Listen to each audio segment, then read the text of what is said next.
అంటే మేము ఇప్పుడు వచ్చే ప్రాబ్లం ఏంటంటే కొంతమందిని చూస్తాము, ఏజ్ అనేది పెద్దగా ఉంటుంది కానీ ఏజ్ తగ్గట్టు మనుషులు అనేది ఉండరనమాట.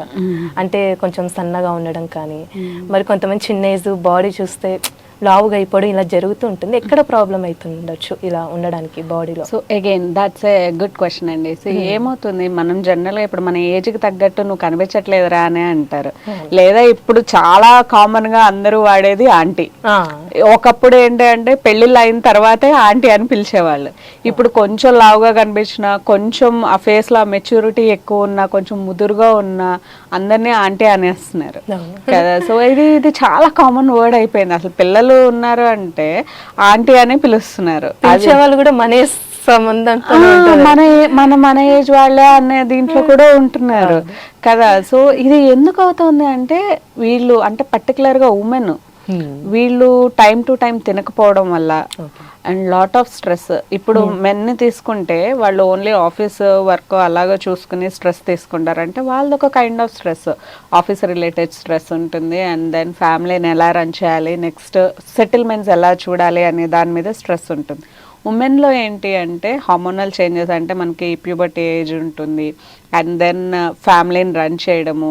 తర్వాత చాలామంది ఇప్పుడు ఎక్కడ చూసినా అందరూ జాబ్ చేసేవాళ్ళే, ప్రతి ఉమెన్ జాబ్ చేసేవాళ్ళు. ఇప్పుడు ఎవరు ఇంట్లో ఉండి ఓన్లీ ఫ్యామిలీని చూసుకోవట్లేదు కదా. So both are earning, men women ఈక్వల్గా సంపాదిస్తున్నారు.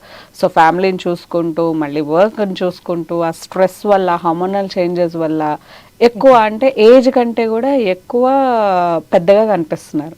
సో ఇలాంటి వాళ్ళకి మెయిన్గా మనం చూసుకునేది హెల్దీ హైలో చూసుకుంటే కనుక ఈ ఏజ్ని ఖచ్చితంగా మనము ప్రతిదానికి ఒక సొల్యూషన్ ఉంటుంది. ఇప్పుడు ఏజ్ అనేది ఒక ప్రాబ్లం అనుకోండి, దాన్ని మనం ఏం చేయలేము, ఏజ్ని అయితే తగ్గించలేము కదా, ఖచ్చితంగా తగ్గించలేము, రైట్? బట్ మీరు మీ ఏజ్ కంటే చిన్నగా కనిపించవచ్చు, దట్ ఈస్ పాసిబుల్. మీరు మీ ఏజ్కి తగ్గట్టు కనిపించవచ్చు, దట్ ఈస్ ఆల్సో పాసిబుల్. అది మీరు సన్నగా ఉంటేనే, స్లిమ్గా సూపర్గా ఉంటే, అంటే ఇప్పుడు హీరోయిన్స్నే తీసుకున్నారనుకోండి, వాళ్ళు అసలు 50-60 ఇయర్స్ అంటే ఎవరు నమ్మేలాగా ఉండరు, రైట్? చాలా యంగ్ గా ఉంటారు, చాలా ఎనర్జెటిక్ గా ఉంటారు. సో ఆ స్క్రీన్ ప్రెజెన్స్, ఒక హీరోయిన్ స్క్రీన్ మీద చూస్తున్నాము అంటే గనక ఎంత బ్యూటిఫుల్ గా ఉంటారు, we get inspired, right? So చాలా మంది ఓకే నాకు ఈ హీరోయిన్ అంటే ఇష్టము, ఈ హీరోయిన్ నా ఇన్స్పిరేషన్ అనుకుంటాం.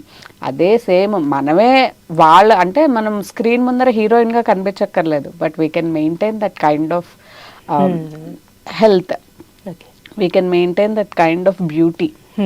ఓకే, అది మేకప్ వేసుకుంటేనే బ్యూటీ వస్తుంది అని కాదు కదా, మనము ఇంటర్నల్గా అంటే మన ఫిజికల్ అపియరెన్స్ కూడా అంత బ్యూటిఫుల్గా ఉండాలి. సో అలాగా మేము డైట్స్తో మేము మీకు అన్ని రివర్స్ చేస్తాం. అంటే ఏజ్ని, యాజ్ ఐ సెడ్, ఏజ్ని మనం ఎప్పుడు తగ్గించలేము, but how we look is always matter.